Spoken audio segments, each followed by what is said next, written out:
우리가 항생제를 쓰게 되면은 우리 몸에서 면역을 담당하는 들어보셨죠? 그래서 면역 세포를 만들어내거든요. 이 세포들이 다 죽어버려요. 안녕하십니까 닥터살롱 구독자 여러분, 오늘도 여러분의 궁금증을 풀어드리는 시간 마련하겠습니다. 이번 시간에는요 르셀 클리닉의 김상우 원장님 모셔서 이야기 나누겠습니다. 어서 오십시오. 안녕하세요. 예.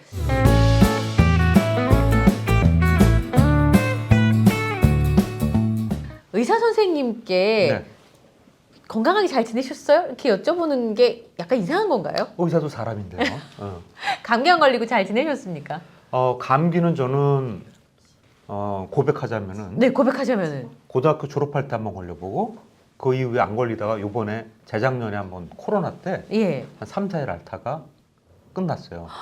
그 고등학교 졸업할 때면 30년 전에 감기를 하시고, 뭐 30년까지는 아니고 한 10년 전이라고 생각해 주시면 고맙을 것 같습니다. 사실 저도 감기를 이렇게 자주 네. 하는 편은 아닌데요. 네. 이번에 너무 호되게 알아가지고 오. 아 이거 힘들구나. 그래서 이제 그게 제 느낌인가요? 어떤 병원에 가면 네. 증상이 빨리 완화가 안 되고, 감기는 뭐 완치가 있거나 뭐 원인을 밝혀진 게 아니라서 증상을 완화하는 거라면서요. 네네. 또 어떤 병원에서 약을 먹으면 좀 빨리 낫는 것 같은 느낌이 있던데 원장님 혹시 그 비밀을 아실까요? 보통 이 감기는 바이러스성 질환이기 때문에 네. 일반적으로 이제 우리가 증상 쪽으로만 치료를 하게 돼요. 근데 이제 증상 치료할 때 어떤 경우에 어떤 소염 진통제를 강하게 쓰느냐. 아, 또 우리가 이제 이 염증이라는 게 생기면 몸에 스트레스를 받잖아요. 네. 그럼 우리 몸에서 스트레스 호르몬이라는 게 나오면서 염증을 완화시켜 주는데 즉각 반응을 못 하게 되면은 염증이 오래 가게 되죠. 그렇기 때문에 거기다가 간혹 가다가 아주 약한 용량으로 스테로이드 같은 걸 섞어 주기는 경우도 있습니다. 아, 그래요? 그런 게 좀 이 맞아 떨어질 때 빨리 낫고 혹은 또 길게 가고 그런 차이죠. 그러면 의사 선생님의 처방이 네. 비율이 많이 달라지는 거네요. 많이 어떤 다르죠. 약? 네, 네, 그렇군요. 네. 그래서 어떤 병원에 가면 되게 잘 낫는 기분이 들고, 어떤 병원은 며칠 내내 다녔는데 증상이 계속 괴로운 상황이 혹시 벌어지기도 잘생긴 선생님 보면은 빨리 낫고 아, 그런 네. 건 아닐까요? 그랬으면 참 좋겠는데 아직 못 찾았습니다. 근데 감기약에는 그래서 이제 보통 항생제를 좀 세게 쓰면 네. 낫지 않나 그런 생각을 할 때가 있거든요. 감기약에는 항생제를 안 쓰는 게 원칙입니다. 안 쓴다고요? 바이러스성 질환에 예. 우리가 항생제를 쓰는 경우는 세균성 질환. 우리 세균이랑 바이러스랑 차이는 아시죠? 바이러스는 더 조그만 거고 예. 세균은 진짜 세포를 파괴시켜가지고 염증을 유발하는 거죠. 쉽게 얘기하면 바이러스는 일단 가래 같은 거라든지 콧물 같은 게 맑아요. 세균성 감염이 생기게 되면은 가래가 누렇게 나오거나 콧물이 누렇게 나오기 시작하죠. 아, 그런 경우에는 세균성 감염이라고 생각하고 세균성 감염일 때는 항생제 쓰는 걸 원칙으로 하고 네. 그렇지 않고 맑거나 뭐 열도 없거나 하는 경우에는 항생제를 안 쓰는 걸 원칙으로 하죠. 그럼 바이러스성으로, 독감도 바이러스잖아요. 독감은 좀 바이러스인데 인플루엔자 바이러스라 좀 특수한 바이러스죠. 그런 경우는 항생제를 이제 항생제 안 씁니다. 안 쓰는 네, 거예요? 네. 저는 감기하고 무조건 항생제가 들어가는 줄 알았는데, 그럼 항생제가 탄생한 게 그 뭐라 그럴까요? 인류 역사에 되게 엄청난, 어마어마한 기여를 했죠. 그쵸? 제가 보기에는 그 노벨상을 아마 10개 줘도 모자르지 않을까 생각이 돼요. 그럼 어떻게 발견했을까요? 이 플레밍이라는 사람이, 플레밍 박사가 이 포도상 구균을 연구하다가 이제 우리가 균 연구할 때 균 배양 실험이라 그래가지고 균을 심어놓고 그 다음에 균이 어떻게 자라는지 관찰하는 게 있는데, 플레밍 박사가 원래 닫아야 되는데 뚜껑을 닫아놔야 되는데 뚜껑을 열어놓고 휴가를 갔다 왔더니 그 포도상 균이 다 죽어 있는 거예요. 어머, 이게 어떻게 된 일이지? 잘 죽지도 않는데? 딱 봤더니 푸른 곰팡이가 여기 막 끼면서 곰팡이에서 나오는 물질이 그 균을 죽인 거예요? 네, 세균들을 다 파괴시킨 거죠. 거기서 나오는 곰팡이에서 나오는 그 물질이 뭔가 봤더니 그게 바로 페니실린입니다. 이게 1928년도에 발견이 되고 임상을 해가지고 결국 1950년대부터 본격적으로 쓰이기 시작했고 우리가 50년대 쓰이기 시작하다 60년대 이제 본격화가 되면서 그때 60년대 미국의 평균 수명이 50세 정도였어요. 지금 미국. 얼마입니까? 이 항생제가 발견이 되고 난 다음에 지금 80세가 넘어가죠. 그러네요. 인류 수명 연장에 아주 지대한 공을 한 게 바로 이 페니실린이라는 항생제입니다. 그럼 그 전에는 네. 뭐 균에 감염되면 방법이 없었겠네요. 방법이 없죠. 옛날에는 뭐 쉽게 얘기하면은 유럽의 산참들도 매독할 때도 매독할 때 수은 같은 걸 먹였어요. 부작용이 굉장히 심하죠. 그 중금속이잖아요. 중금속이죠. 부작용은 많고 효과는 없고 이런 거밖에 할 수가 없었습니다. 아, 그러니까 우리가 염증이 심하게 생기면은 그냥 거의 뭐 영안실로 바로 모셔가는 식으로 그렇게 됐던 거죠. 그러면 박사님 말씀 들어보니까 원장님 말씀 들어보니까 항생제 되게 좋은 건데 네. 엄마들은 항생제 먹이면 큰일 난다고 생각을 해서 음. 예전에 맘카페에서 네. 항생제를 절대 안 먹인다 나는. 음. 그래서 자연 치유가 되게 자연 치유요법으로 아이를 고칠 거다. 그래서 아이가 심각하게 상황이 악화된 적이 있어가지고 논란이 된 적이 있었잖아요. 항생제가 나쁘다는 인식이 왜 생겼을까요? 항생제가 이게 사실은 굉장히 좋은 약품인데 오남용이 많다는 거예요. 아, 우리나라에 불과 한 10년 전까지만 해도 네. 감기 환자들이 오면 뭐라 그러셨냐면은 항생제 주사를 놔달라고 그랬어요. 그러니까 제가 말씀드린 세게 네. 항생제를 먹으면 낫는 줄 알고. 바이러스성 질환인데 항생제 주사를 놔달라고 그러고 먹는 약만 처방을 해줬는데 어떤 분은 한 50밖에 안 되신 분이 와가지고 제 앞에다 약을 집어던지고 하더라고요. 왜요? 항생제 주사를 안 놔준다고. 어머. 병원 와가지고 항생제 주사를 맞으러 왔는데 이런 인식 때문에 우리나라는 사실은 항생제에 굉장히들 매달리세요. 그러니까 또 의사들은 또 환자들 눈치 보느라고 또 말싸움하기도 싫고 그러니까 처방을 해주고 이런 게 좀 반복되면서 항생제가 오남용이 됐고 2019년도에 세계보건기구에서 이 우리 국민 그러니까 전 세계 국민 건강에 해가 되는 10대 그 해악 중에 하나가 예. 바로 항생제의 오남용을 얘기를 했어요. 항생제 오남용을 하게 되면 항생제에 대한 내성이 생기게 되죠. 항생제 내성이라는 건 뭐냐면 요거 약만 먹으면 낫는데. 균이 없어지는데 네. 균이 죽는데 그 약 갖고 안 듣는 거예요. 음. 그러니까 하다 계속 높이 가다 보니까 더 이상 안 듣는 균들이 자꾸 발생하게 되는 것이죠. 내성이 생긴다는 그렇죠. 거죠. 네. 그래서 항생제를 오남용하면 안 되니까 항생제를 많이 쓰지 말라고 하는 건데 네. 항생제 자체가 나쁘다는 인식 때문에 네. 오해를 하시는 분들이 그렇죠. 있으셨다는 네. 거죠.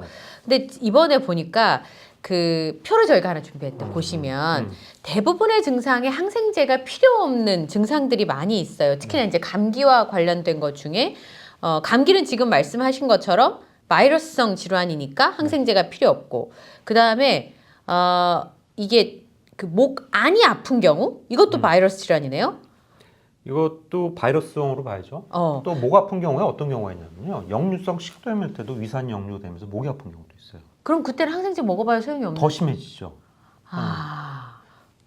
그 다음에 네. 코로나19 때 항생제 처방을 제가 현장에서 많이 했다고 들었는데 코로나19도 바이러스성 질환이니까? 아니죠. 아니에요. 아니죠. 예.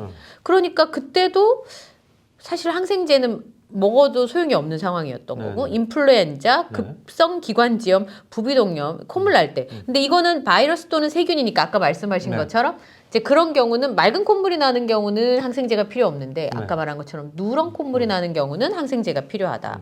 편도염은 세균이니까 항생제를 쓰고 그쵸? 폐렴도 항생제를 쓰고 네. 근데 앞에 있는 질환들은 항생제를 먹을 필요가 없었던 거네요. 예, 그렇죠. 예. 바이러스 질환이라는 거는 우리가 사실 우리 면역 세포를 이겨낼 수밖에 없어요. 아주 심한 경우에 예를 들면 코로나 같은 경우에는 이제 항바이러스제라든지 인플루엔자에 있는 경우에는 항바이러스제를 먹지만 예. 나머지 일반적인 감기는 대부분 항생제나 항바이러스제를 안 씁니다. 우리가 항생제를 쓰게 되면은 우리 몸에서 면역을 담당하는 그 유산균이라고 들어보셨죠? 유산균이요? 장에 있는 균. 네, 유산균이요. 우리한테 유익하게 작용하는 균에서 거기서 면역 세포를 만들어내거든요. 이 세포들이 다 죽어버려요. 항생제 때문에. 그래요? 그러면은 되려 이 바이러스 일반적인 감기 같은 게 더 오래 가게 되고 더 자주 걸리게 되는 것이죠. 그렇군. 유산균을 죽여버리기 때문에 면역이 더 약해진다. 그렇죠. 그러면 아까 말씀하신 것처럼 세균성 질환이랑 바이러스성 질환은 일반인들이 알기가 어려운가요?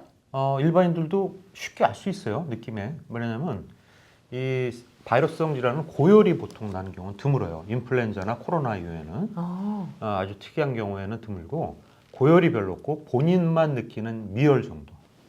그리고 콧물이나 가래가 별로 없고 근육통도 약간 있는데 심하진 않아요. 반면에 세균성 감염은 고열이 대부분 동반이 됩니다. 균이 또 몸을 돌다가 이 염증 물질을 내게 되면은 이제 한기가 들고 오한 같은 경우죠. 그리고 가래라든지 이 우리 콧물을 나오는 게 누렇거나 녹색식으로 나오게 돼요. 그건 세균. 그러니까 세균성 감염이기 예. 때문에 그런 경우에 항생제를 꼭 쓰는 게 좋습니다. 아니면 병이 점점 커지겠죠. 네. 그런데 항생제 내성이 굉장히 무서운 게 2019년에 전 세계 최소 127만 명이 항생제 내성 때문에 사망을 했고 그리고 495만 명의 사망과 연관이 있다라고 하는 해외 조사 결과가 있더라고요.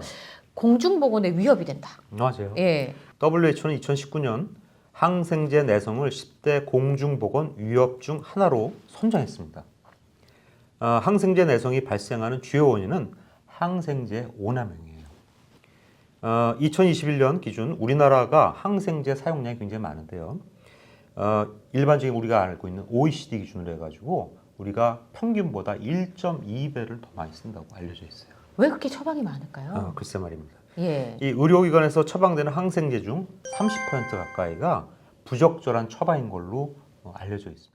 이 바이러스성 질환이어가지고 처음에는 항생제를 안 쓰고 뭐 소염진통제라든지 뭐 이런 거담제를 써가지고만 딱 주게 되면은 환자가 예를 들면 계속 무리하거나 관리를 안 하게 되면은 2차 감염으로 이루어져요. 바이러스성 질환에서 세균성 감염으로 올라가는 거죠. 네. 이렇게 되면은 이제 가래가 누렇게 나오기 시작하는데 그때 환자들이 어떻게 얘기하냐면은 저 병원 돌팔이다. 왜냐면 다른 병원 가서 항생제를 먹으니까 낫거든요. 그때 2차 감염이기 때문에. 그럼 두 번째 감염인 거예요, 그렇죠. 선생님? 예. 그런 경우에 이제 그런 얘기를 안 듣기 위해서도 의사들도 환자가 원하고 또 귀찮으니까 그냥 항생제를 처방해 주는 경우가 많죠. 네. 그 질병관리청에서 그런 얘기 했더라고요. 항생제 내성 생기는 속도가 항생제를 개발하는 속도보다 더 빠르다. 맞습니다. 예. 약 하나 개발하는 항생제 개발하는데 뭐 수년에 수십 년이 걸리는데 이 균은 뭐 새로운 게 들어가지고 나를 해치려고 그러면은 이 수용체라는 걸 변형시켜가지고 다른 걸로 변형이 돼요. 우리 코로나 보셨잖아요. 그때 막 변형 이렇게 계속 변형이 생기는 거. 계속 네, 생기고. 예.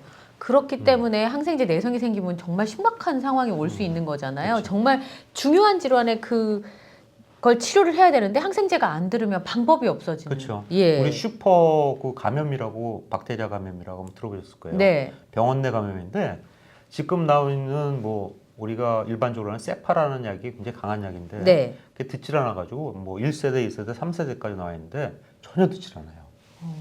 그러니까 균이 그만큼 계속 진화를 합니다. 그러니까 처음에 우리가 쓰는 아주 기본적인 페니실린 계열의 약을 쓰다가 네. 그 다음에 그게 안 듣는 경우에 이제 올려서 가야 되는데 환자가 의사에 대해서 예를 들자면 컴플레인을 할까봐 일부러 처음서부터 3세대를 쓰는 경우도 있고 그런 경우가 많아요. 항생제 종류가 되게 많군요. 우리는 페니실린만 생각을 했었는데, 근데 제가 다큐멘터리에서 봤는데요. 미국의 대다수의 병원에서는 항생제를 처방할 때 유산균을 처방한다는데 그게 아까 살짝 말씀하신 그런 이유들인가요? 유산균도 항생제에서 죽어요. 유산균도 죽어요? 어머. 보통 항생제가 들어가는 게 우리가 하루에 3번 주죠. 감기약 같은 거 먹을 때. 3번 주는 이유가 항생제가 작용하는 시간이 한 8시간 정도. 8시간. 그러니까 하루 종일 그 농도가 일정하게 유지가 되기 위해서 하는데 이때 항생제 주는 유산균을 줘봐서 사실은 별 의미는 없어요. 끝나고 난 다음에 유산균을 먹는 게 맞는데 일부 또 학자들에 의하면은 항생제가 2시간 내에 피크로 올랐다가 떨어지기 때문에 2시간 이후에 항생제 먹고 2시간 이후에 유산균을 먹으라는 얘기가 있는데 제가 보기엔 별 의미가 없을 것 같아요. 그럼 항생제 복용이 끝나고 나면 네. 유산균을 복용을 하셔야 면역을 도와줄 수 그렇죠. 있으니까 예. 그럼 유산균을 섭취를 하셔야 되는 거네요. 하는 게 좋죠. 어. 항생제 먹는 경우. 그러면 끝으로 우리가 이제 항생제를 너무 오남용해서도 안 되고 제대로 된 인식을 가지고 복용을 해야 되는데 올바르게 복용을 하려면 어떤 점을 좀 주의하면 좋을까요, 선생님? 일단은 선생님한테 좀 한번 혹시나 하는 것 때문에 따져보세요. 제가 이 항생제를 꼭 먹어야 될까요? 물어보면은 얘기를 해주실 겁니다. 네. 이런 이유로 해가지고 납득이 되면 드시는 거고 음. 그래도 안전하게 위해서 항생제를 드셔야 됩니다. 그러면 노를 하셔야 됩니다. 안전을 위해서. 안전을 위해서. 그래도 의사 선생님들이 굉장히 올바른 전 판단을 갖고 있다고 생각하고 아마 환자분들이 요구만 안 하시면 항생제는 아마 안 써줄 거예요. 그러니까 의사 선생님하고 잘 상의를 해서 네, 네. 그 복약 지도를 잘 네. 받고 항생제를 복용을 하시는 게 필요하겠다. 네. 이런 말씀 주셨습니다. 감기약은 늘 들어가는 줄 알았는데 음. 세상 필요 없는. 저는 이번에 국가에서 항생제 잘 안 쓰는 병원으로 상을 받았습니다. 어머나 축하드립니다. 상이라 해서 종이 한 장이에요.